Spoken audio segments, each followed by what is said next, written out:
sa, ano, sa kapatid ni Mrs. Kasi wala kami pong biling ulam ngayong gabi.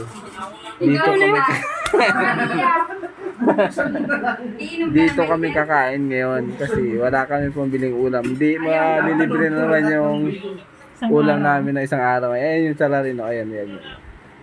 Ayan, siya yung nag-iayos na.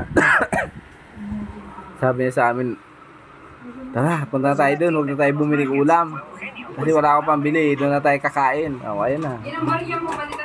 Ayan o, sama lahat. O, ayan, sama dalawa. O, diba? Ako, hindi ako kasama dyan, sila lang.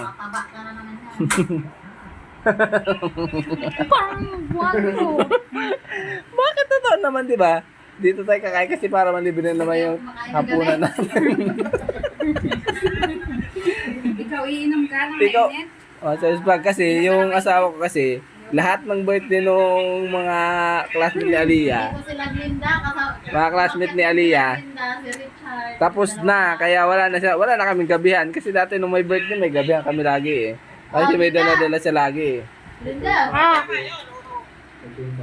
Baka wala yata video. Kaya, walang konti. Hoy, tignan mo yung nakidnap. Hi guys, welcome to my channel.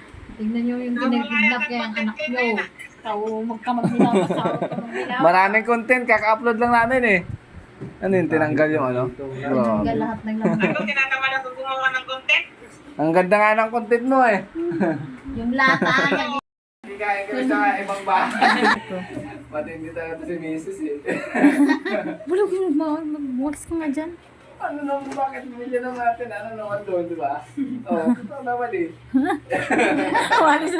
Umalis.